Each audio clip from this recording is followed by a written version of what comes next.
el Señor que te presento.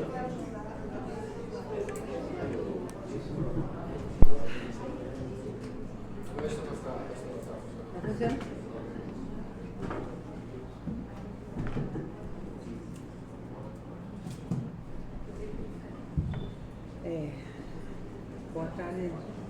Boa tarde a todos. Estamos iniciando as atividades do campo psicanalítico esse ano. Tomamos a iniciativa de organizar o curso de verão. Me cabe a mim essa apresentação porque eu fiquei junto com outros colegas do campo, com o Sérgio, organizando a vinda de Alfredo, fizemos contato com ele e esperamos muito por esse momento. Agradecemos muitíssimo as pessoas que estão aqui hoje e vou passar a palavra a Alfredo, que ele mesmo vai se apresentar, como é que ele quiser. Bueno, buenas noches, muchas gracias. Bueno, mi currículum está en internet, así que no hace falta repetir nada, salvo que, bueno, me presento ante ustedes con lo que es algo así como mi vocación, que es llegar a ser psicoanalista.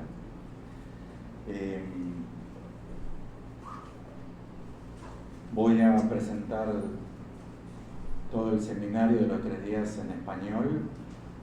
Entiendo un poquito como para dialogar portugués, pero lo voy a presentar todo en español, por lo cual ayúdenme. Si se dan cuenta que hay una palabra que es especialmente ambigua, que alguien que maneja la diferencia lo pueda aclarar. Si falta la palabra equivalente también, y si hablo muy rápido, por favor también ayúdenme a hablar lento, así mejoramos nuestra comunicación. El dispositivo previsto, lo pongo a vuestra consideración, sería trabajar las 3 horas seguidas, sin un break, porque suelen demandar mucho tiempo los breaks, hasta que unos van, otros vienen. La idea sería una exposición de 2 horas, 2 horas y media cada vez, dejando media hora al final para preguntas, discusión, polémica, que está bienvenida. Con lo cual, el pedido para organizarnos sería que mientras yo expongo, intervengan para aclarar los problemas de comunicación. Y las preguntas sobre los conceptos, las ideas y demás, las dejaríamos para el final. El tema, como título, ustedes ya lo conocen, es la estructura elemental del material de la sesión psicoanalítica. También podría ser expresado el título como clínica psicoanalítica en sus fundamentos materiales o elementales. Voy a intentar trabajar con ustedes en un recorrido muy sucinto, muy abreviado, comenzando desde el proyecto de Freud de 1895 hasta el seminario 20 de Lacan, que es donde a mí me aparece el problema que me organiza todo este seminario, que es el segundo término, que es ESEM,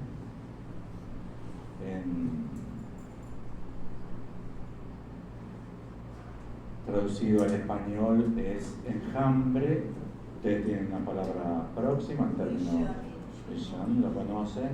También, para quien no maneje bien el campo semántico del término, en español se puede utilizar como sinónimo muchedumbre. Un conjunto numeroso de gente que se puede decir como uno. No sé si me entienden. Una muchedumbre, un enjambre. O sea, el enjambre se puede considerar como un enjambre. A nivel de peces sería ¿cómo es? Deben haber visto si hacen mergullo cuando vienen todos los peces juntos y se mueven. Ahora un cardumen, pero es un cardumen. Aunque habrán visto que los límites de la muchedumbre, del enjambre y del cardumen no son precisos. Ustedes pueden tener una persona, una abeja o un pez un poco más alejados, a pesar de lo cual la idea sería trabajar entre nosotros. Yo suelo trabajar así, pertenezco a un grupo donde tenemos ese estilo, y es preguntarnos por la necesidad lógica y clínica por la cual Lacan propone ese término. ¿Por qué en 1973, 2 años antes, había propuesto litoral, literal? No sé si tienen clara la idea del litoral. Acá cerca yo estuve paseando, espectacular, miren el colorcito que tengo. En el litoral norte lo llaman. Litoral norte. Hay carteles en la rodoviaria que dice litoral norte. ¿Qué es un litoral? Es un borde, pero de vuelta. Es un borde, el litoral es un borde, pero no es una línea. Usted tiene la playa, tiene el mar.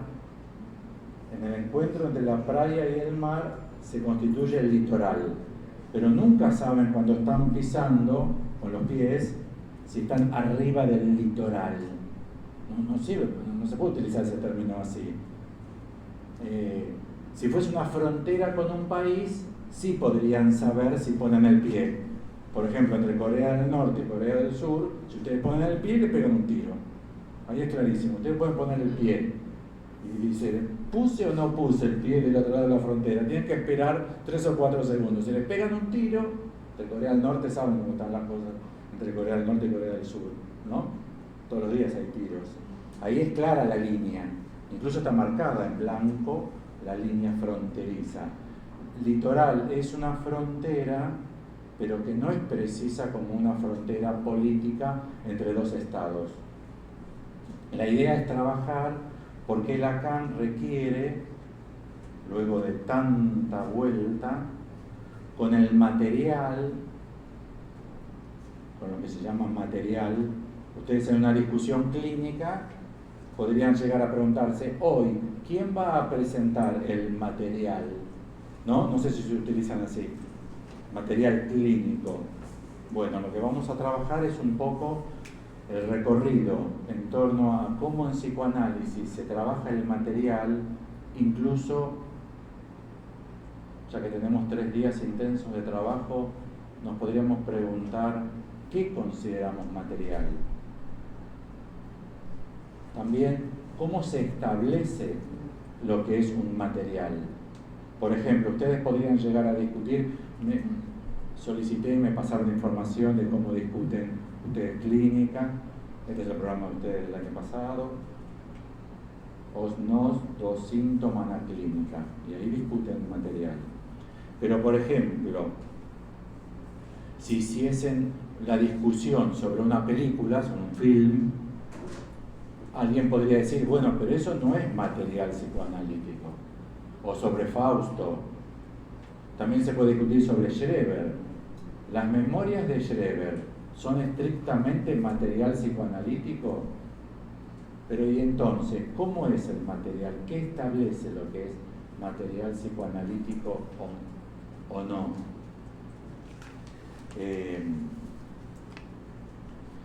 Pero no es ese el objetivo fundamental de mi investigación para mi pregunta, sino fundamentalmente lo que quiero presentar hasta donde yo llegué en mi recorrido, pero para intercambiar con ustedes, en el sentido de que, bueno, yo soy practicante del psicoanálisis, A veces soy psicoanalista, a veces lo logro, a veces no.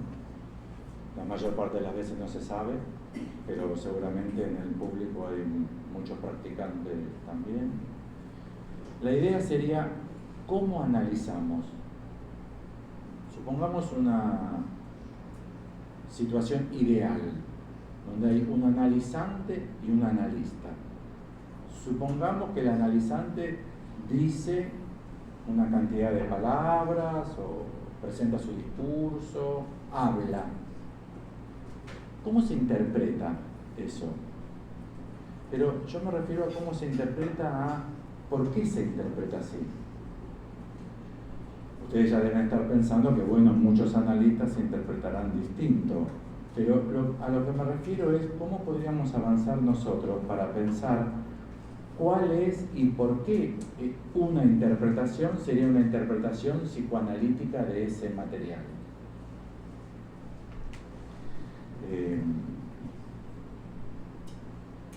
E incluso, saliendo del cómo, también nos podríamos preguntar ¿para qué? ¿Para qué intervenimos de determinada forma? ¿Cuál es el objetivo que tenemos? Y ese objetivo, ¿por qué lo tenemos? Digo siempre para mantenernos dentro del campo psicoanalítico.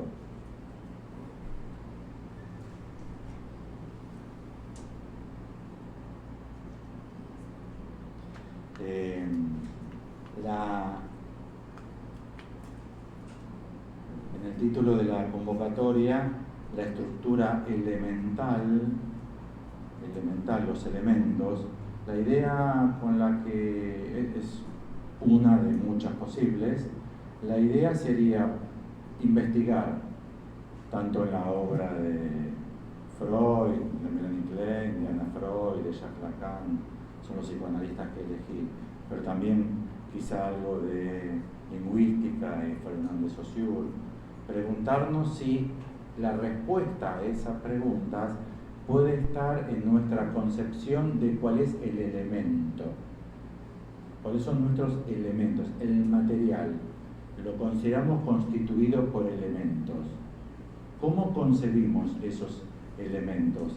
Hay una idea de Lacan, ya avanzo. Para Lacan, a mi entender, lo que es lo elemental, incluso a veces lo designa como lo atómico.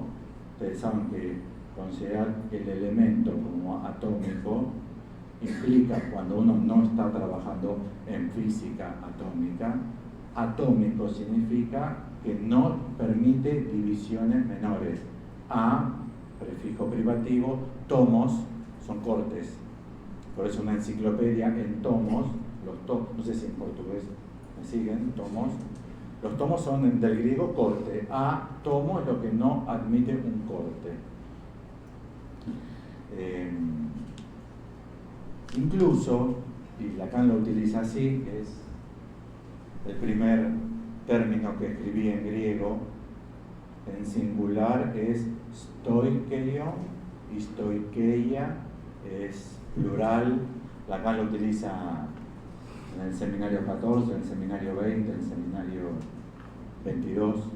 El seminario 22 es en la clase 7 del 18 de febrero del 75.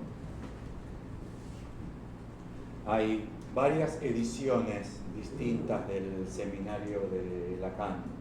Está la versión oficial, en francés es Seville, en Buenos Aires la tiene Paidós, aquí la tiene la edición SAR. Yo utilizo otra que incluso hace que no coincidan las fechas y el número de la clase, así que les digo cuál utilizo yo. La que utilizo yo es una gratuita que ustedes pueden obtener en este sitio de internet.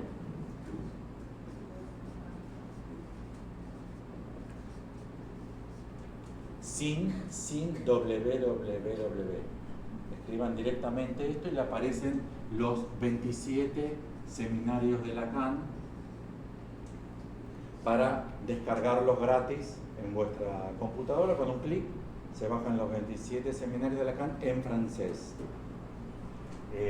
Miren las diferencias. En la edición oficial van a haber 26 seminarios y en esta hay 27, así que ni siquiera coincide la cantidad de seminarios, porque en la versión oficial topología y tiempo no va a ser un seminario, van a ser 26 y aquí está. Son seminarios mucho más extensos, más completos, con todas las intervenciones del público, con todas las superficies topológicas, con todas las fórmulas matemáticas, con todas las referencias bibliográficas.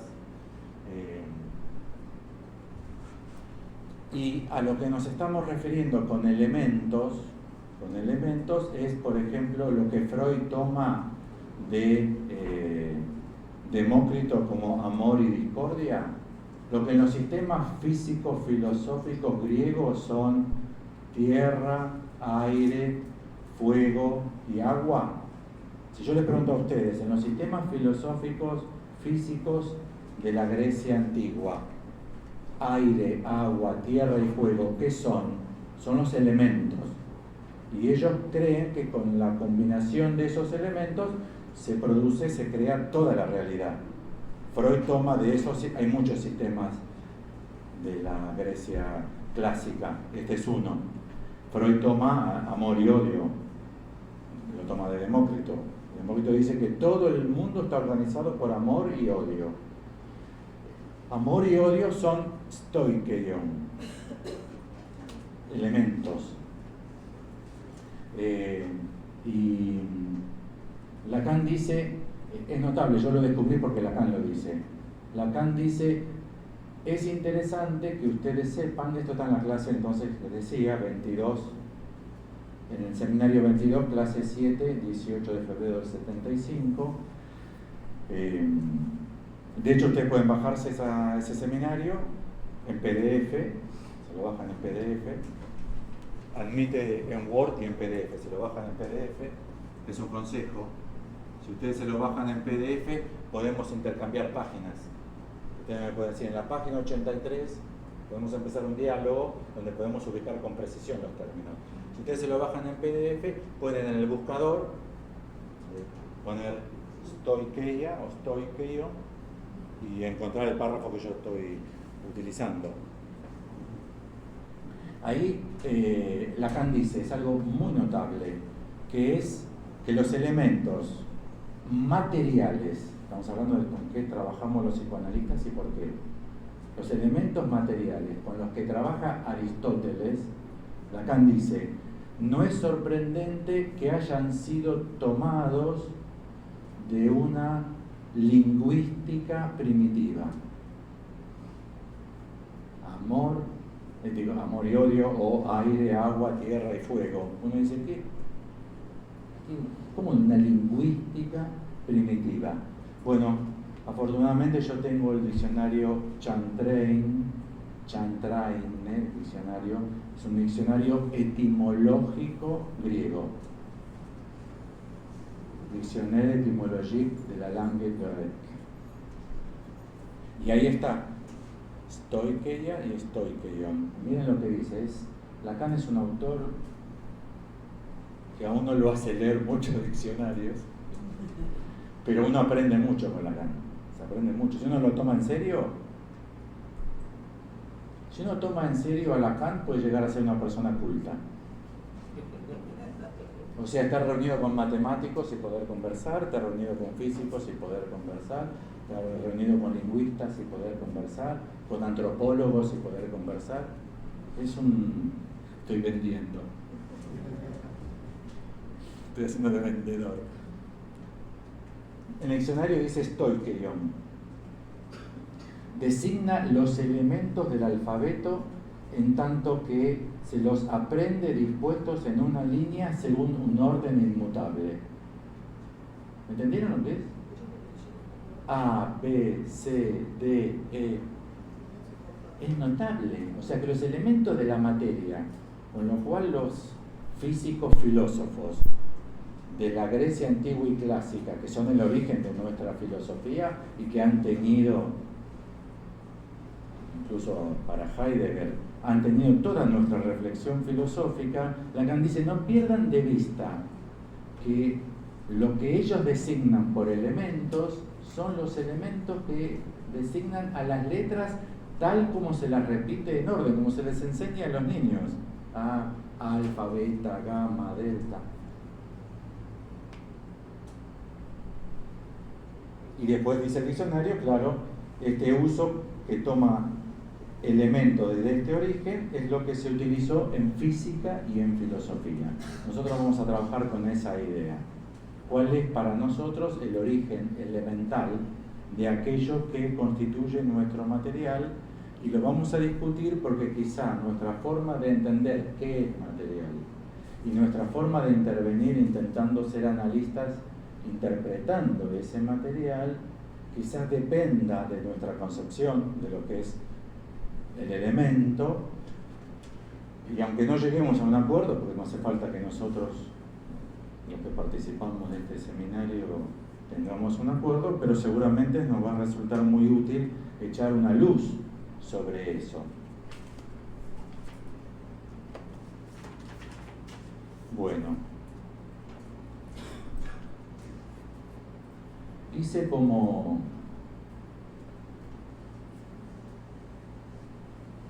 Yo empecé a estudiar psicoanálisis hace más de 40 años. Y hace 40, yo estudié psicoanálisis más de 40, pero hace 40 empecé la facultad de psicología con la intención de ser psicoanalista. No me interesaba la psicología, nunca me interesó la psicología. Y la primera materia en la facultad de psicología de la Universidad de Buenos Aires es Freud. Y allí me enseñaron que para ser analista uno debía lograr la atención flotante. Yo me acuerdo, tendría 20 años, y pensé para mí, ¿lograré la atención flotante? Para mí era como un... Y no sabía si me iba a salir. Todo el mundo puede saber si le va a salir la atención flotante. Siempre fue para mí, es para mí un problema. ¿Qué es un psicoanalista? ¿Qué hace? ¿Qué hace? ¿Cómo se distingue un psicoanalista de un psicoterapeuta, de un psicólogo? ¿Cuál es la diferencia?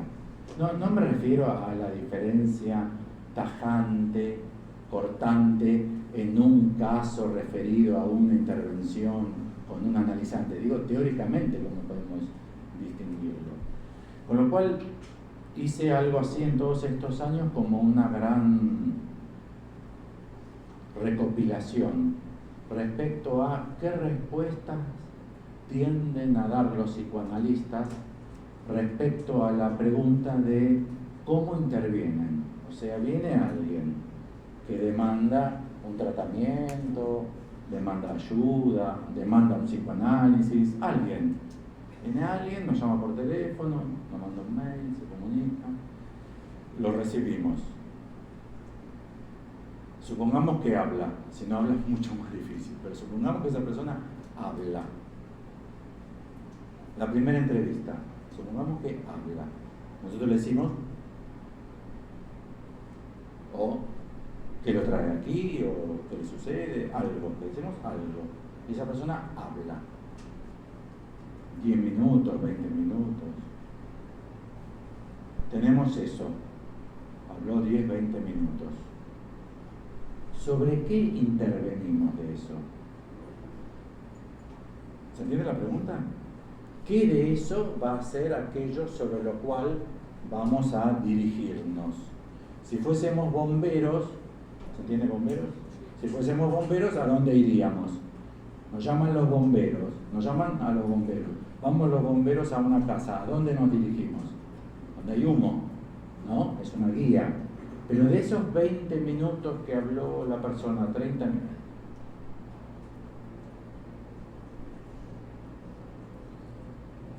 las respuestas que tiendo a presentarles ahora, yo las obtuve de presentaciones de casos, o de supervisiones clínicas, o de discusiones con colegas sobre casos. Las respuestas más típicas que yo encontré Me dirán ustedes si serían también típicas aquí en Salvador o en Brasil, o según vuestra concepción. La primera es, me llamó la atención. De ese texto, el texto de este paciente, de esta persona, de este analizante, como fuese, el analista, yo no le pregunto al analista, ¿pero por qué hablaste sobre eso? Entonces es muy frecuente que el analista diga, me llamó la atención de ese texto, me llamó la atención. Muchos analistas también responden por la repetición. Interviene sobre este texto en función de la repetición. En una breve presentación, como estoy haciendo sobre temas tan extensos, entenderán que hago una pequeña presentación que no voy a hacer muy exhaustivo, tomo los temas más gruesos, ¿no? La tercera que tiendo a encontrar es que se interviene por la demanda de sufrimiento. Si la persona consulta por insomnio, o falta de erección, o ataques de pánico, que uno se dirige a, bueno, cuénteme sobre el ataque de pánico. ¿Sí? ¿Me siguen? Ahora, hay muchos problemas que yo quiero poner a vuestra consideración en estas tres respuestas. Hay muchos problemas. La primera es sobre, me llamó la atención.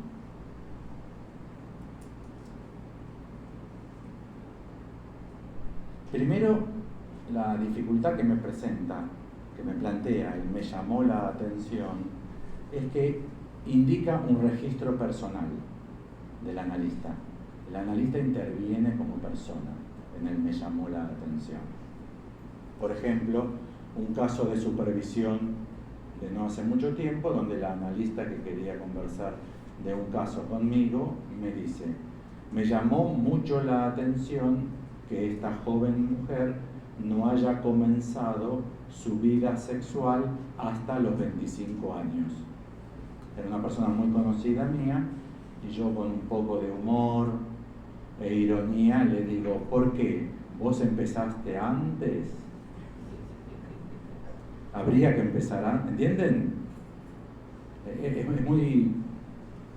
me llamó la atención. Y hay otra dimensión del me llamó la atención más complejo, que es la dimensión psicológica, que es lo normal y lo patológico. Que cada uno de nosotros tiene una idea sobre lo normal y lo patológico, pero tengamos en cuenta que eso no es psicoanalítico. Lo normal y patológico es la clave de la posición psicológica. El psicólogo sabe que es normal y que es patológico, entonces interviene en función de restituir lo patológico a la normalidad.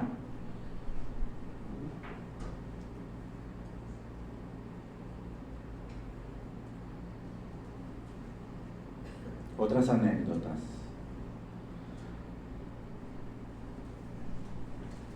Discutiendo hace, 30 años con algunas colegas mujeres, estaba apareciendo en Buenos Aires las cirugías plásticas, estéticas de mama, de tetas.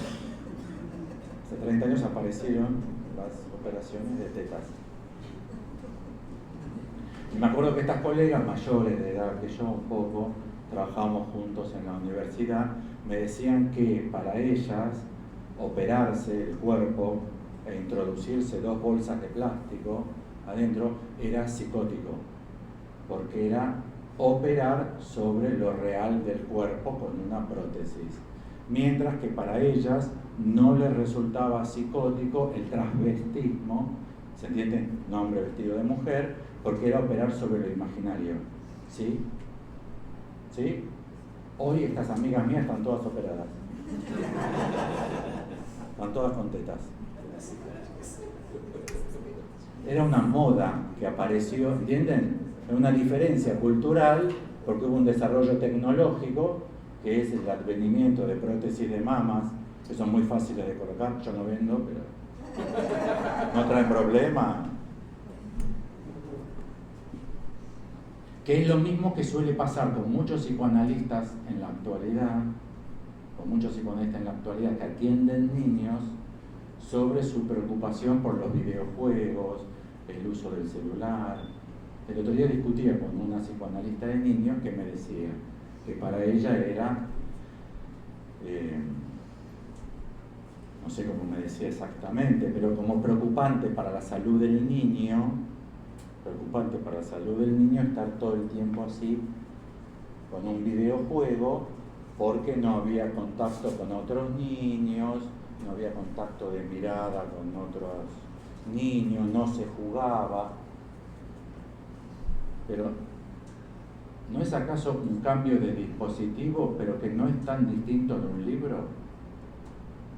Si el niño estuviese leyendo Robinson Crusoe, ¿qué diría esta psicoanalista? ¡Qué bien este niño! Y cuando uno lee, no intercambia mucha mirada con otros niños, no juega al fútbol, ¿me entienden? Es un cambio de tecnología. Como estamos acostumbrados a tecnologías antiguas, como los libros, que un niño lea nos parece muy bien. Pero que un niño esté todo el día con el jueguito electrónico nos parece muy mal. La pregunta es, ¿por qué? Y en todo caso, ¿qué diferencia psicoanalítica habría allí? ¿Entienden? Con lo cual el registro de él me llamó la atención, juega todo el día con la computadora, me llamó la atención, pero ¿por qué llama la atención? Respecto a el psicoanalista interviene por la repetición. Pero, ¿qué es la repetición? ¿Cuál es el registro clínico de qué es una palabra repetida? ¿Entienden? ¿Es una palabra repetida? ¿Se acuerdan de El escarabajo de oro de Edgar Allan Poe? El cuento, no sé cómo se llama. El escarabajo de oro. ¿Sí? ¿Lo tienen? Que tiene que descifrar un texto escrito con simbolitos, ¿se acuerdan? Entonces él dice, este texto yo supongo que fue escrito ocultando que es del inglés. Como es del inglés, la letra más repetida en inglés es la letra E. Entonces, el simbolito más repetido lo voy a sustituir por la letra E. Luego, si hay una palabra de 3 letras, ¿entienden lo que es espacio? Espacio. Si el círculo es lo más repetido, Poe dice, será una letra E. Si hay una palabra de 3 letras que termina con E, es muy frecuente que sea D. Entonces tomaré todos los cuadrados por H y todas las X por T, ¿se entiende? Pero lo hizo a partir de la letra más repetida. ¿Qué es lo más repetido? Incluso, y esto también es una situación clínica, una supervisión. No sé si ustedes le dicen supervisión a esa actividad. ¿Hablan de supervisiones clínicas? ¿Ustedes no sé cómo hacen? ¿Sí? Es una palabra muy complicada, supervisión. Muy complicada. Viene de episcopus, o sea, es la tarea del episcopado. Ahí tenemos un problema en psicoanálisis, tenemos que revisar bien cómo es esa actividad. Si no es el sensor que va, ¿no? Presenta esta persona un caso de 10 años. Y después de presentarme el caso, 10 años de análisis. Yo le digo, ¿y del padre? Pues no me había dicho nada. Cuando presenta el material, esta analista para supervisar conmigo, este caso no habían dicho nada del padre. Entonces yo le pregunto, ¿y del padre? Ah, no, nunca dijo nada. Lo que yo le pregunto es, si es la repetición lo que hay que trabajar, ¿es la repetición de una palabra? ¿Es la repetición de una frase? ¿Es la repetición de una idea? Pero aquí viene el problema, ¿explícita o implícita? ¿Entienden? Porque algo puede estar muy repetido, en español decimos así, brillando por su ausencia. ¿Se dice en portugués? Brilla por su ausencia, o sea, algo llama la atención, pero porque no está. Nunca habló del padre. 10 años de análisis y nunca habló del padre. Inclusive observen que esta analista que estaba supervisando conmigo este caso tiene una cierta concepción del material porque nunca le preguntó. ¿Entienden? Nunca le preguntó porque consideró que no debía preguntarle, porque tiene cierta concepción del material psicoanalítico donde lo que no sale de la boca del analizante, entonces no es material. Pero bueno, entonces estamos trabajando con materiales explícitos.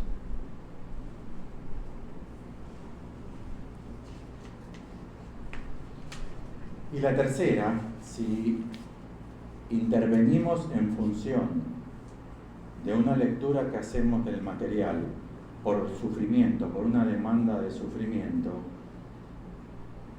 sí admitimos, pero yo estoy convencido que todos ustedes que tengan práctica analítica como pacientes o como analistas lo van a admitir, es que el inconsciente, al menos en la enseñanza de Lacan, es un saber no sabido. Con lo cual, si uno admite esa lógica, debe admitir que el analizante quizá no sabe de qué sufre. ¿Se entiende lo que digo? Puede ser que un análisis empiece por jaquecas y que a la tercera o cuarta entrevista el verdadero problema por el cual el paciente sufre sea una mala situación laboral, que las discusiones con el jefe le producen jaqueca. ¿Entienden? El problema del análisis serían las jaquecas o la relación con el jefe en la experiencia laboral. ¿Entienden lo que estoy diciendo? Si uno admite que el inconsciente es un saber no sabido, y esto es lo que complica tanto nuestra práctica, es necesario admitir que el analizante tampoco sabe de qué sufre. No hay por qué admitir que yo digo que sufro de esto, eso sea la causa de lo que es el sufrimiento para ese análisis de esa función sujeto. Sin ir tan lejos, una mujer y un hombre, sin ir tan lejos, ella le dice a él, ¿estás enojado? Él le dice, no. Ella le dice, sí, me parece que estás enojado. Él le dice, no, para nada, no estoy enojado. A los 6 meses podría suceder que él le diga, ¿sabes que sí? Yo creía que no, pero ahora me sucedió algo que me hace darme cuenta de que tenía razón, que yo estaba enojado hace 6 meses. ¿Puede ser o no? Digo, no es un invento, no es una escena, ¿no? Entonces, ¿qué analizamos? ¿Se entiende? Porque ¿cuál es el material si tenemos que analizar un enojo del cual la persona ni siquiera sabe que lo sufre?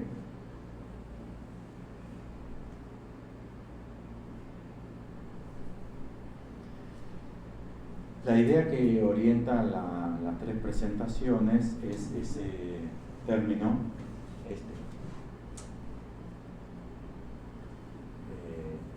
que es el único de estos que es un neologismo. Este es un neologismo de Lacan. Este también, Los autores de esta página donde uno se puede bajar todos los seminarios decidieron llamar a ese sitio de internet a través de un neologismo de Lacan. No sé si ustedes saben que Lacan es un autor que produjo cientos y cientos de neologismos. De hecho, hay un libro que se llama 789 neologismos de Jacques Lacan. Está solo publicado, que yo sepa, en francés. Está publicado por la École Lacanienne. Es un libro muy, muy interesante. Esta perla es de una transformación que Lacan hace del c'est à faire là. C'est à faire là, c'est à faire là. Y materialismo, se dan cuenta, ¿no? Mod en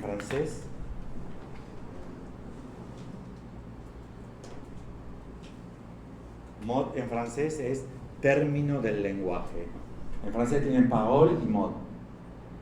Mod, parole para habla y o palabra, y mod es para término del lenguaje, para indicar un término del lenguaje.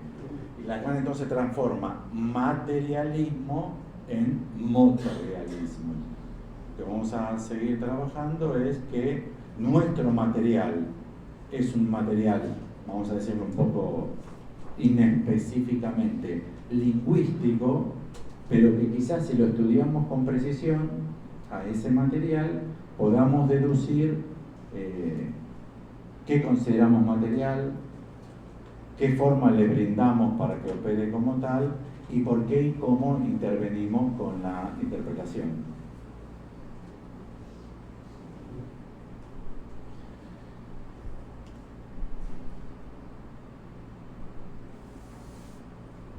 Otro problema que está asociado al segundo, que es por la repetición, y esto es más lingüística moderna, 50, 60 años, que es la disciplina que ustedes deben conocer como análisis de discurso. Y en análisis de discurso, desde 1970, 1980 para aquí, lo que se discute es quién habla y qué dice. ¿Quién habla y quién establece lo que dice? Por ejemplo, una paciente viene a sesión y dice: mi hermana dice que desde que yo vengo aquí estoy mucho peor. Vamos a hacer un ejemplo más. Mi marido, mi esposo, dice que desde que yo vengo aquí a verlo a usted, doctor, estoy mucho peor. Más loca que nunca. ¿Sí? ¿Es material o no es material? Se opera como bueno, pero eso es lo que dice él y aquí importa lo que dice usted, o participa del material también. Es una disyuntiva complicada, porque si no lo admitimos como material y solamente queda como material lo que dice usted, lo que piensa usted, lo que cree usted, se invalida la interpretación del analista. Porque uno podría decirle algo a esa paciente y la paciente podría responder: bueno, pero eso es lo que dice usted, no es lo que yo digo. ¿Entienden? ¿Se entendió? Si uno le dice a la paciente: no importa lo que dice su marido, importa lo que dice usted, cuando uno interpreta, la paciente podría decir: bueno, pero eso es lo que dice usted y acá importa lo que digo yo. ¿Se dan cuenta del impasse que se produce, no?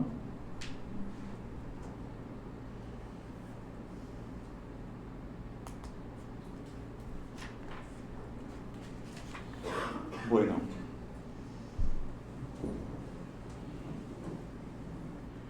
Empecemos. Empecemos con Freud. La idea sería así. ¿Cuál era el material para Freud?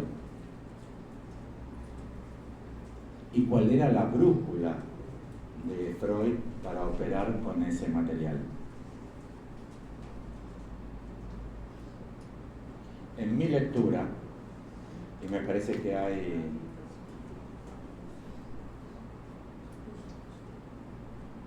¿Se sigue? ¿Hace falta aclarar algo? ¿No? Brújula, el norte. ¿Cómo se establece el norte? ¿Hacia dónde nos dirigimos? ¿Sí? Lo que les voy a proponer, obviamente, es mi lectura sobre la obra de Freud leída en su conjunto. Me parece, o me brinda cierta tranquilidad a mí, que hay desarrollos de Lacan que justamente operan sobre estas dimensiones de la propuesta de Freud, intentando rectificarla, la propuesta de Freud. Le propongo distinguir entonces entre universales, los universales freudianos, y los ideales freudianos. Entre los universales freudianos están el sentimiento inconsciente de culpa, el complejo de Edipo,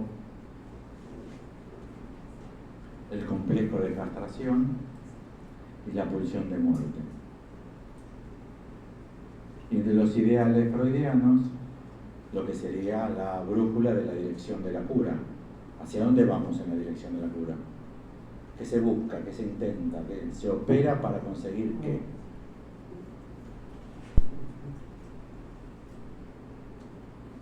Entre los ideales freudianos me parece que se pueden destacar familia, pareja e hijos.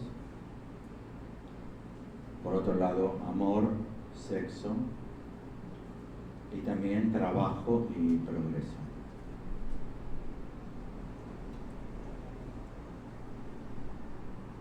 Lo que llamo universales son para Freud universales antropológicos, lo que se podría plantear como para todo hombre. Para todo hombre opera el sentimiento inconsciente de culpa, para todo hombre opera el complejo de Edipo, para todo hombre opera el complejo de castración y para todo hombre opera la pulsión de muerte. Obviamente hay que especificar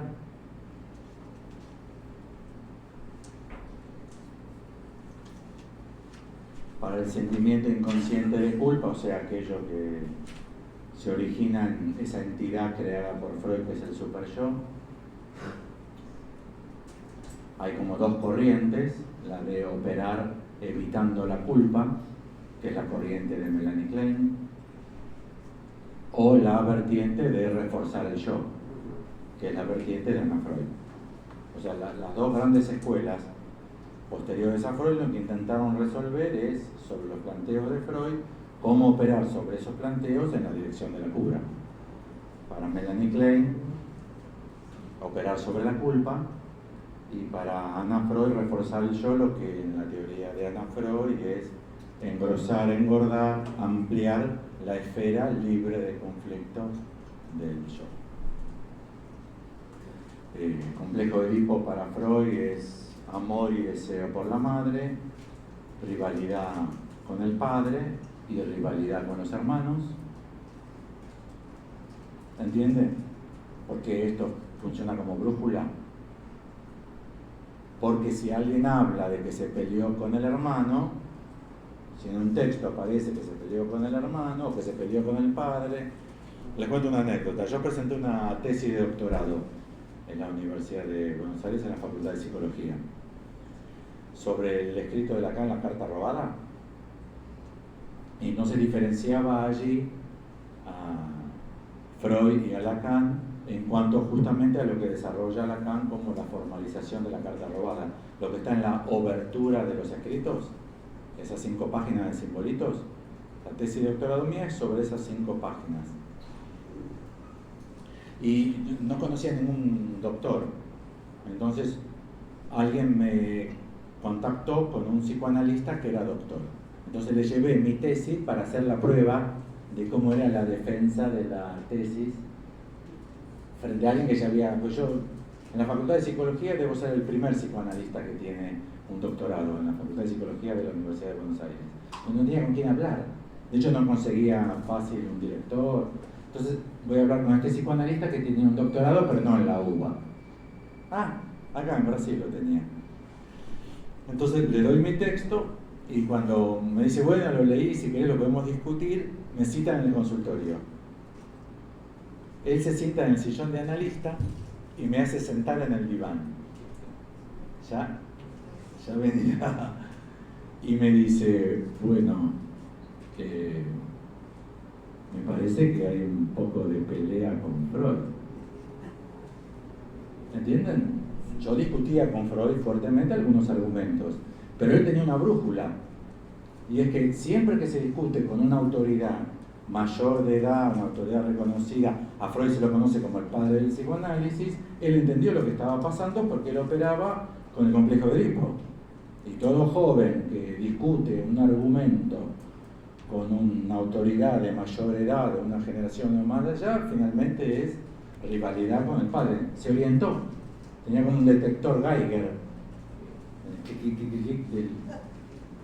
Me entendió, ya sabía, entendió de mí, no era mi analista, no sé si me entienden, él no sabía de nada de mi relación con mi papá. Pero en la tesis, como yo tomaba algunos argumentos de Lacan y los contrastaba con algunos argumentos de Freud, me dijo,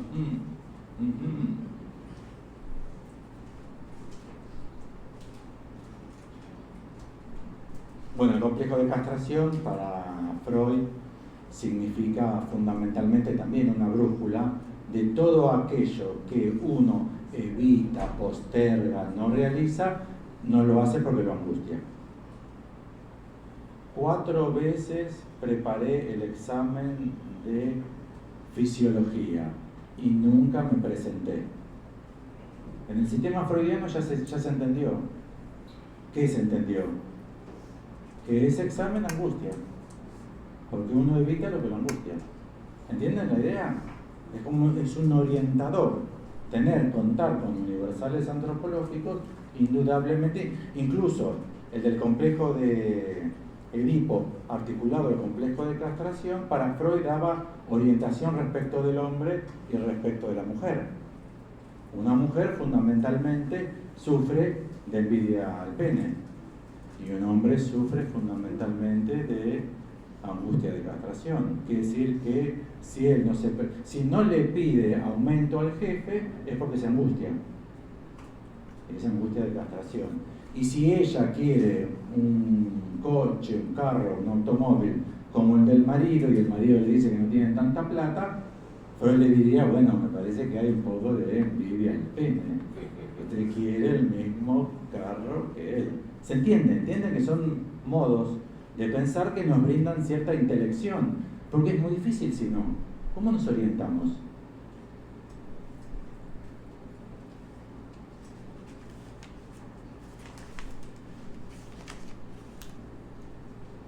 Bueno,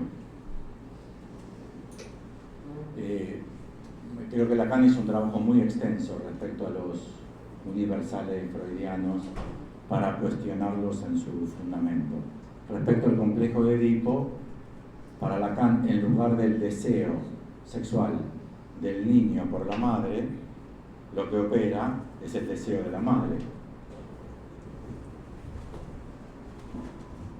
Oh, claro. Nombre del padre, deseo de la madre. No está el deseo del niño. Cosa que resuelve bastante los problemas, porque ¿de dónde podemos obtener la idea de que todo niño nace con deseos sexuales por la madre? ¿De dónde? Yo no sé si lo admite, pero les puedo dar un testimonio. Nunca tuve deseos sexuales por mi mamá. No sé si alguno de los muchachos, de los hombres presentes, tuvo deseos sexuales por la mamá. Pero muy lejos yo de haberlo tenido. Si se lo diría a Freud me diría, muy lejos de haberlos tenido. Ahí está, los tiene tan reprimidos. Porque cuenta con un detector Geiger, él sabe, ya sabe de antes. Con lo cual, la primera rectificación que plantea Lacan del sistema freudiano es que no todo niño nace por deseo de hacia la madre, sino hay que tomar en cuenta que es lo que opera como deseo que proviene de la madre. Y para Lacan, madre no es la mamá. Madre es la encarnadura del otro. Cualquier encarnadura del otro es madre puede ser la madre, puede ser el padre. Yo estuve en los últimos 15 días paseando por el estado de Bahía.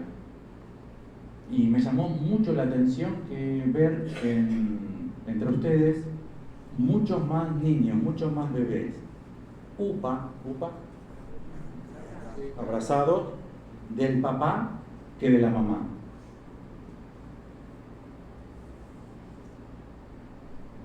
¿Entienden lo que estoy queriendo decir? Que podría suceder perfectamente que el deseo de la madre en la sociedad de Bahía de esta época estuviese más encarnado por los papás que por las mamás. Y nos resuelve todo el problema antropológico, porque nos quita los prejuicios. Hay que ver cuál es la encarnadura. Y por otra parte, para Lacan, el padre no opera, sino que opera el nombre del padre. Y por otra parte, para Lacan no es rival del deseo, no es interdictor del deseo, sino que para Lacan, toda la lógica de la psicosis para Lacan es que el padre articula ley y deseo. Cuando falla el padre, cuando quedan separados ley y deseo, y tenemos, por ejemplo, esquizofrenia. Cuando el padre opera, articula, une deseo con ley, con lo cual tenemos todo el complejo de Edipo de Freud escrito al revés por parte de Lacan. Pero además, para Lacan, ¿qué o quién es el nombre del padre? Hay una obra que analiza a Lacan de un autor de la época de Freud que se llama Wedekind.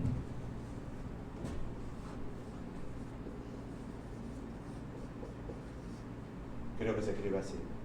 La obra muy conocida, El despertar de primavera. Una obra sobre la adolescencia. Empezaba a aparecer en Occidente europeo el problema de la adolescencia. No había habido adolescencia antes. Empezaba el problema de la adolescencia, de los jóvenes y las chicas y los muchachos. Entonces aparece una novela que se llama El despertar de primavera, que se la hace mucho como obra de teatro. Quizás alguno de ustedes la vio como obra de teatro, el autor es Wedekind.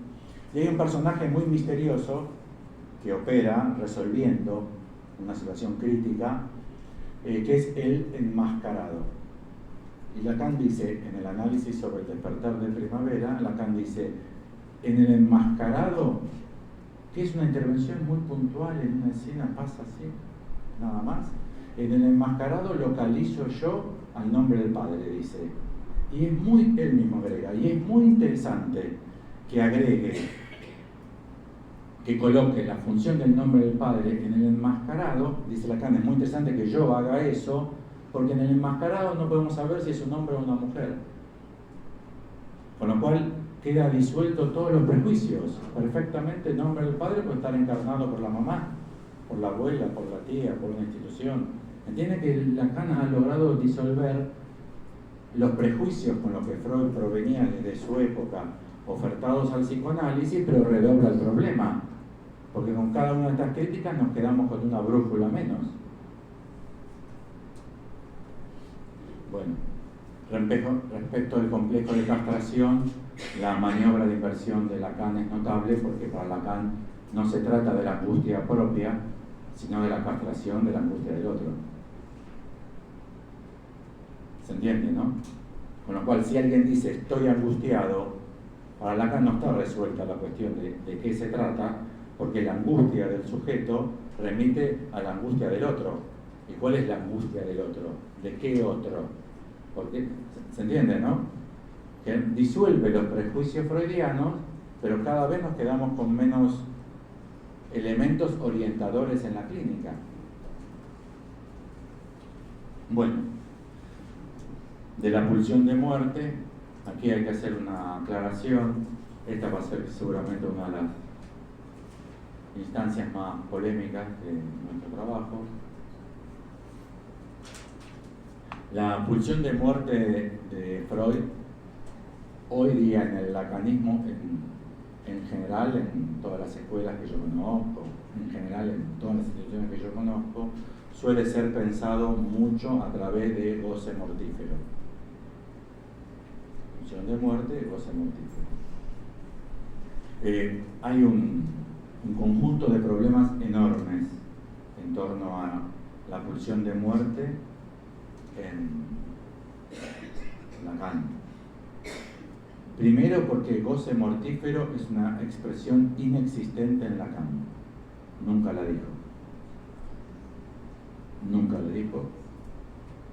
Lo que es increíble, porque si ustedes ponen en internet, en Google, goce mortífero, yo lo hice, aparecen miles de trabajos de psicoanalistas lacanianos orientados fundamentalmente en el concepto de goce mortífero.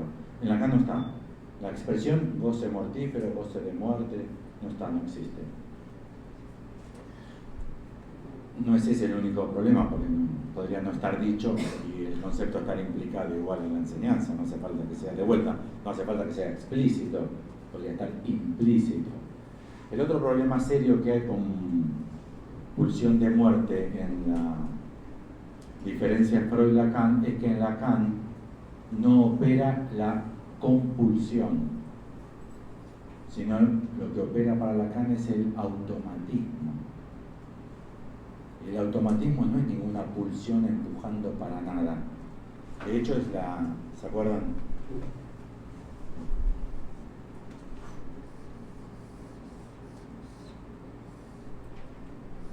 ¿Se acuerdan, no? Viene la energía por aquí, el sistema automático. Si está abierto, no pasa. Si está cerrado, pasa. Seminario 2 de Lacan.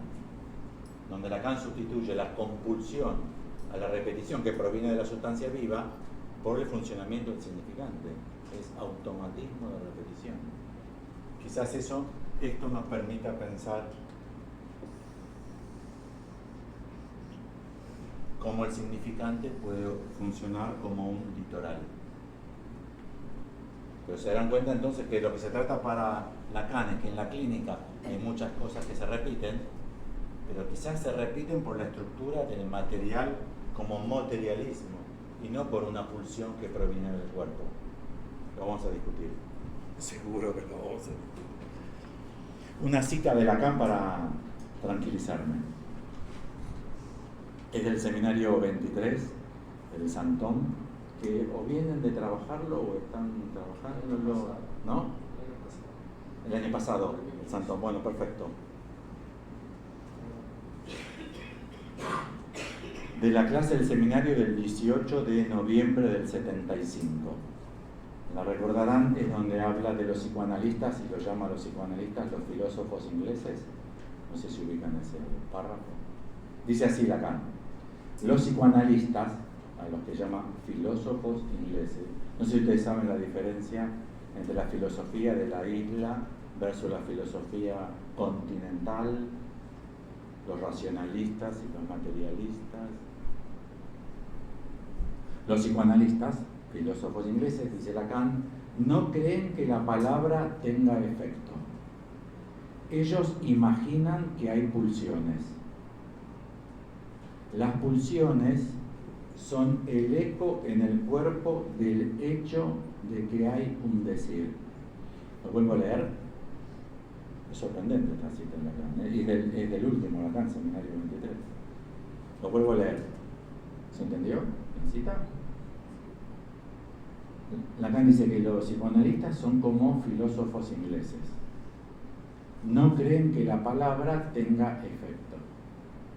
Ellos imaginan que hay pulsiones. Las pulsiones son el eco, ¿no? La montaña eco, son el eco en el cuerpo del hecho de que hay un decir. ¿No trabajamos juntos? Yo voy con un niño a la montaña y le digo, ahora vas a ver que la montaña me contesta. Las estupideces de los adultos. ¿Vieron cuando hay un rayo? Agarramos a un niño y le decimos, vas a ver, ahora va a haber un trueno. ¿Viste? Son cosas de adultos, estupideces de viejo. Entonces uno lleva al niño a la montaña y le dice, ahora vas a ver que la montaña me contesta. Eco, eco, eco, eco. ¿Cómo se explica? Parece que la montaña contesta, parece que viene de la montaña, cuando en realidad, ¿cómo es? Hay un decir que golpea en la montaña y rebota en la montaña, pero parece que viene de la montaña. ¿Entienden la teoría de Lacan de la pulsión? Parecen que son cosas que provienen del cuerpo, pero en realidad es que el cuerpo es sensible al decir, el decir golpea sobre el cuerpo y proviene del cuerpo una respuesta que engañosamente, ilusoriamente, da la sensación que proviene del interior del cuerpo, pero en realidad proviene del decir. Lo que estoy presentándoles sería algo así como cuestionamientos a los universales antropológicos freudianos. Bueno, respecto de los ideales freudianos, no es muy fuerte el trabajo que hay que hacer porque han caído todos, no quedó ninguno. Familia, pareja e hijos, queda poco y nada de pareja, familia e hijos. En lugar de familia, pareja, hijos, tenemos loft.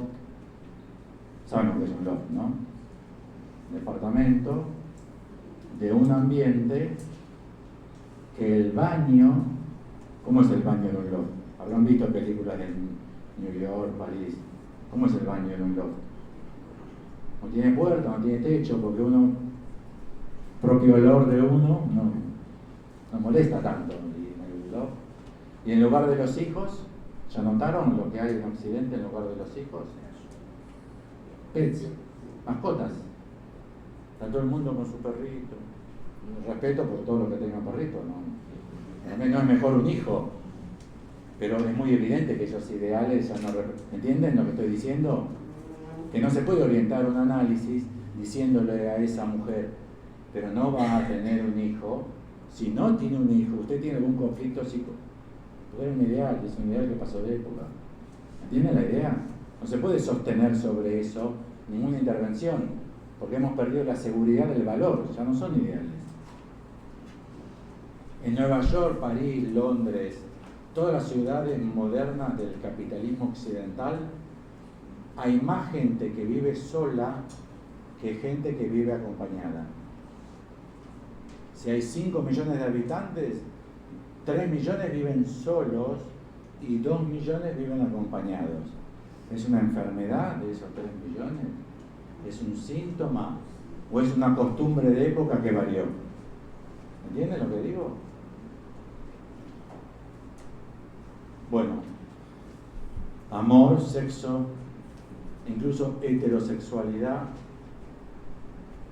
Se trabajó ya mucho sobre gays, travestis, lesbianas. Hay una sigla, ¿cómo es la sigla? Eso ya es un poco de historia pasada. ¿Saben cuál es hoy el enigma sobre la situación sexual de la población occidental? Asexuales. Gente que no tiene relación sexual durante años. No hace síntomas, no tiene angustia, no tiene relación sexual. Si les interesa conocer el caso más sorprendente, Japón. Pongan en Google sexualidad en Japón. No tienen relaciones sexuales. Una en 3 años, una en 5 años. ¿Entienden lo que estoy diciendo, no? Eso marca mucho que ni siquiera de la sexualidad como ejercicio de una práctica puede ser orientativo.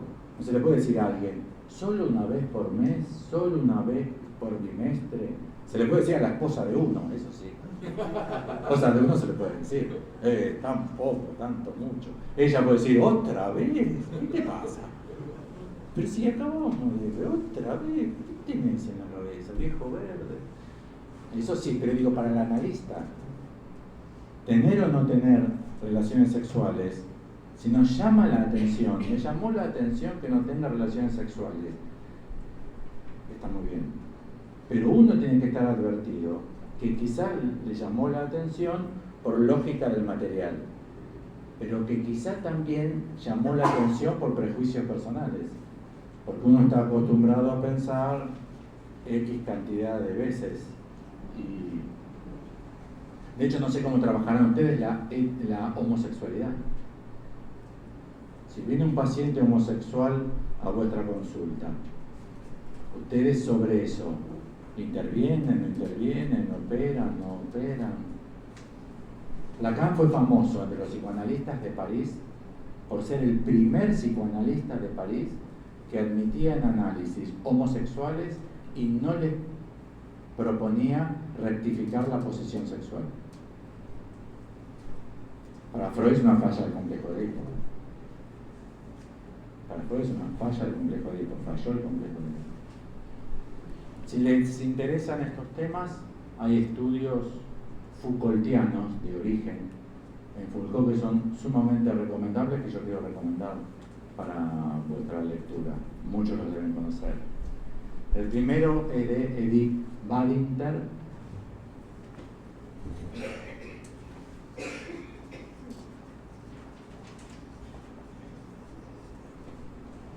Su libro se llama ¿Existe el amor maternal? La respuesta es no, obviamente. Ya sabes, no vamos a publicar un libro para decir sí.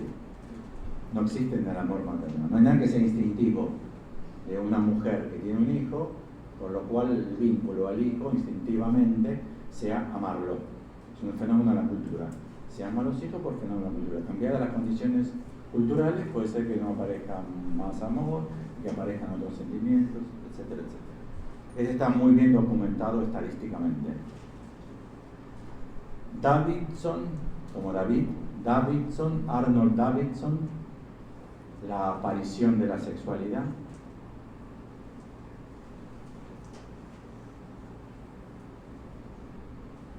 Tin, T-I-N, Tin, no parece un apellido, Tin. Louis Georges Tin, la invención de la cultura heterosexual. Y de Didi Huberman, seguramente lo conocen, Georges Didi Huberman, la invención de la histeria. Marcan los tres libros, dos de franceses y Davidson norteamericano, marcan con total claridad que el valor que le damos a la sexualidad, heterosexual y la aparición de la histeria dependen absolutamente de circunstancias culturales y sociales y que no responden para nada, consecuentemente, a universales antropológicos. En otras sociedades puede ser totalmente distinto y en nuestra sociedad fue distinto antes y puede llegar a ser distinto después. Mi impresión es que además de lo importante de que nosotros discutamos clínica, qué es para nosotros un psicoanalista, cómo se comporta un análisis, qué hace, por qué lo hace. Además hay otro problema que es de mi máximo interés. El psicoanálisis es de mi máximo interés. Y es que si nosotros no estamos advertidos de que muchas veces podemos funcionar por prejuicios a partir de ideales culturales, que para colmo pueden llegar a ser viejos, ideales culturales del fin del siglo XIX, de 1890, Freud, 1880, 1870, podemos llegar a quedar los psicoanalistas fuera de época. Podemos quedar fuera de época. Y al quedar fuera de época quizás nos convertamos en recursos menos poderosos para que la gente nos consulte. ¿Entienden lo que estoy diciendo? Que quizás tenemos una posición tal que nos haga quedar en la discusión, en el intercambio en otras disciplinas, en la discusión respecto de los problemas, nos haga ir como autosegregando, ¿no? Pero por envejecimiento teórico. Bueno, igualmente era muy fácil discutir el tema de los ideales, porque si uno es categórico con la clínica del caso por caso, uno como analista tiene que estar dispuesto a dejar caer todo ideal. Porque para el caso por caso, para la clínica del caso por caso, ningún ideal nos puede servir. Eso es evidente, ¿entienden? ¿Qué puede hacerme a mí creer que tal ideal, tal otro ideal puede ser útil para este caso? El caso particular, ¿entienden? Con lo cual los ideales para la clínica del caso por caso, lo que sí nos queda es la pregunta por los universales. ¿Cuáles serán entonces, si no son los que Freud propuso, los universales que organizan nuestra práctica? Ya que si no hubiese universales que organicen nuestra práctica, nada la distinguiría. ¿Entienden? No habría nada que sea psicoanalítico. Si no tenemos algunas leyes que organicen nuestra forma de pensar los problemas y nuestra forma de intervenir, si no hubiese esas leyes, no habría nada que sea psicoanalítico. Sería el mundo de la opinión, ¿entienden? Ella diría, a mí me parece, él diría, a mí me parece, a mí me parece, me llamó la atención, me llamó la atención, me llamó la atención. Hay algunas discusiones clínicas que terminan así. A mí me llamó la atención, a mí me llamó la atención, me llamó la atención que tengan paraguas, a mí me llamó la atención el sueño, a mí me llamó la atención el cito, a mí me llamó la atención la madre, a mí me llamó la atención el padre. Está muy bien, pero si uno traza una raya y de toda esa discusión uno dice, pero ¿qué es psicoanalítico de esto? ¿Cómo se responde? ¿Entiendes? No es que yo tenga la respuesta. Digo, ¿cómo podemos pensar? ¿Cuál podría llegar a ser la respuesta? Mi impresión es que deberíamos lograr dejar caer todos los ideales. No sabemos lo que es bueno para nadie. Un psicoanalista no sabe lo que es bueno para nadie. Lacan tiene un término que utiliza para eso.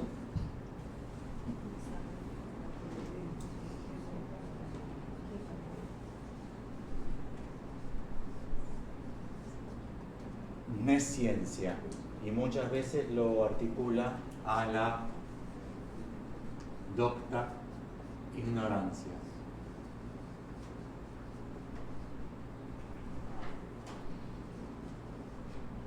Esta es una concepción difusa. Y nesciencia es un término que en francés existe y es lo que no se puede saber. Un analista se posiciona, la nesciencia del analista. En el escrito Subversión del sujeto lo van a encontrar. Y es que el analista no puede saber. No puede saber qué puede ser bueno, qué puede ser malo y cuál puede ser el problema del caso particular. La posición del analista es nesciencia. Incluso, y lo que les quiero decir es que no se trata de ignorancia. Se trata de una docta ignorancia. Hay que producir un saber. Hay que producir un saber respecto a la estructura que nos diga cómo, en qué radica la nesciencia del analista.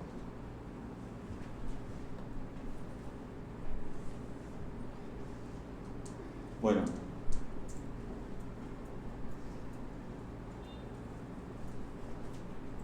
quizás es interesante dejar anotado que el universal antropológico de Melanie Klein, el kleinismo, sea exceso de pulsión de muerte. Para Melanie Klein, todo ser humano, universal antropológico, nace con exceso de pulsión de muerte. Me parecía interesante dejarlo anotado para pensarlo en relación al goce mortífero, porque quizás nosotros estimamos que es muy de procedencia de la enseñanza de Lacan y quizás es de procedencia de cierta lectura sobre la enseñanza de Lacan, muy impregnada por una autora que hoy no se lee, hoy no es una autora que nosotros tendamos a leer, que es Melanie Klein.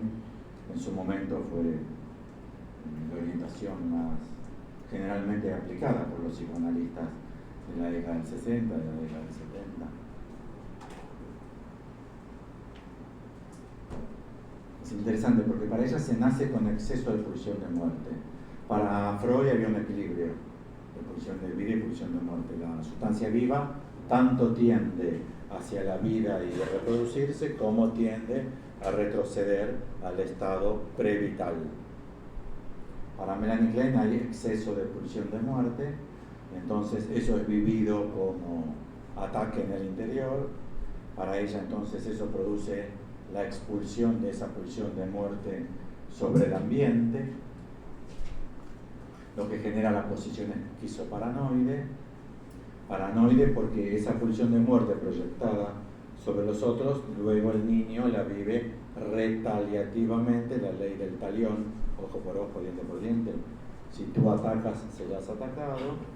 Y entonces lo que aparece ahí para Melanie Klein es la culpa y la posibilidad de salida de la posición esquizoparanoide, que es la posición depresiva, que es muy interesante porque para Melanie Klein la posición depresiva se resuelve con lo que ella llama la reparación. La dirección de la cura kleiniana es reparar al otro atacado.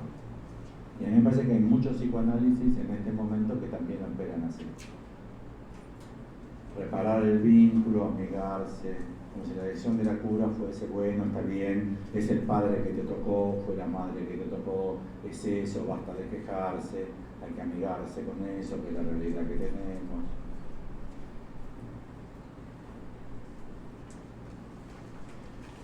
Bueno, comencemos con Lacan.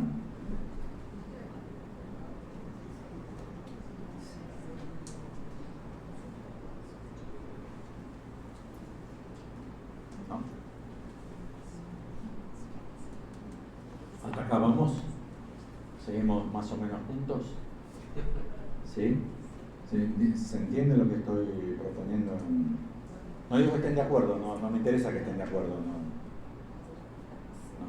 no es una enseñanza, esto es un seminario, o sea, presento mis investigaciones, me parece que la discusión puede ser rica e interesante para todos, pero no busco persuadirlos ni convencerlos. Lo que sí busco es ser coherente en lo que digo, que haya cierta lógica en lo que digo. Luego si ustedes leen así o de otra manera, bueno, lo discutiremos, intercambiaremos. Para Lacan el problema del psicoanálisis lo propuso en una innumerable cantidad de escritos y seminarios, es la pregunta de ¿por qué opera?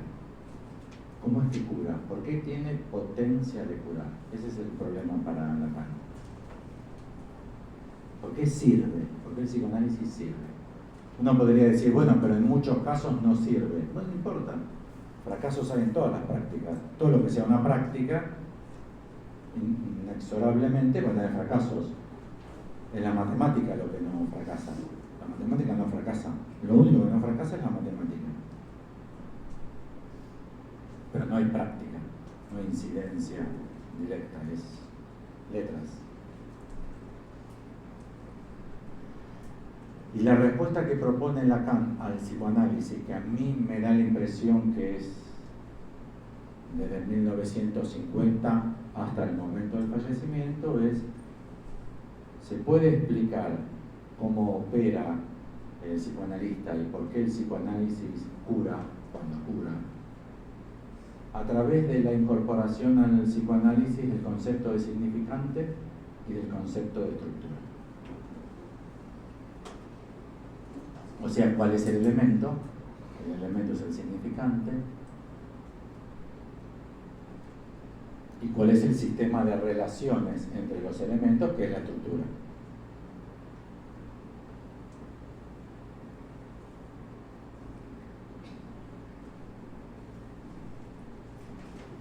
Para Lacan, y esta es una posición que no es común en el estructuralismo, es quizá como cierto extremo del estructuralismo que fue la posición de Lacan. Algo de eso se puede leer en el periplo estructural de Milner. No estoy de acuerdo con la última parte del libro, donde dice que Lacan abandona la noción de estructura, porque Lacan nunca abandona la noción de estructura, pero sí me parece que tiene razón Milner, Jean-Claude Milner, cuando propone que en el campo del estructuralismo quien llegó a sus últimas consecuencias lógicas y prácticas la noción de estructura fue Lacan. Para Lacan la estructura es del lenguaje. Pueden escribir estructura del lenguaje, entre comillas. Y Lacan dice que eso, estructura del lenguaje, es un pleonasmo. ¿Saben lo que es un pleonasmo? Es una falla lógica referida a cuando se reitera innecesariamente la información en la frase, un pleonasmo. La estructura es del lenguaje y eso es un pleonasmo. No hay otra estructura que la estructura del lenguaje y no existe lenguaje que no esté estructurado.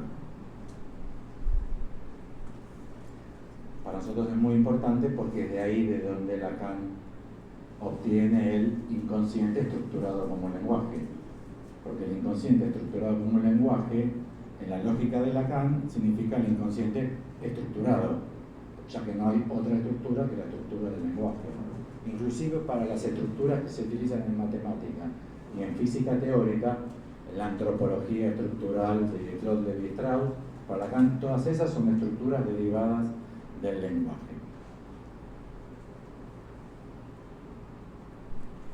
Bueno, para aclarar la dimensión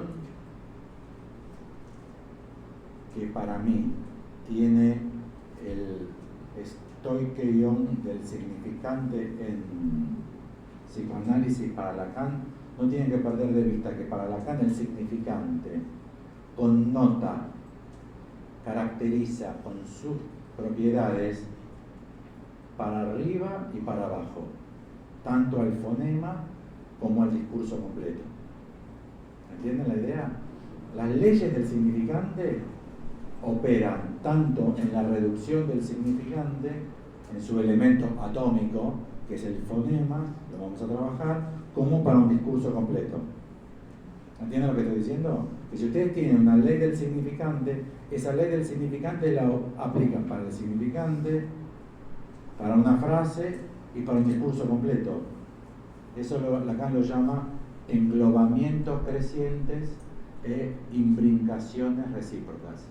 Englobamientos crecientes, ¿lo entienden? Imbricaciones recíprocas. ¿Imbricaciones también? Bueno. La primera cuestión.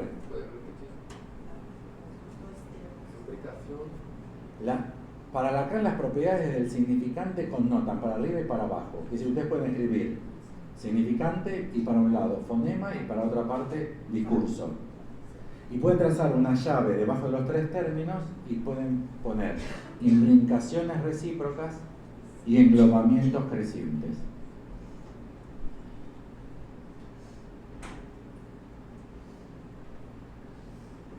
Bueno, el primer trabajo que les propongo son 8:30, estamos bien, tenemos hasta las 10, de 7 a 10. ¿Aguantaremos? Sí, ¿seguimos? ¿Necesitan un break o seguimos? Yo no lo necesito. ¿Ustedes necesitan un break o seguimos? ¿Un break? Bueno. Son 9 menos 20. 10 minutos. Yo 9 menos 10 empiezo.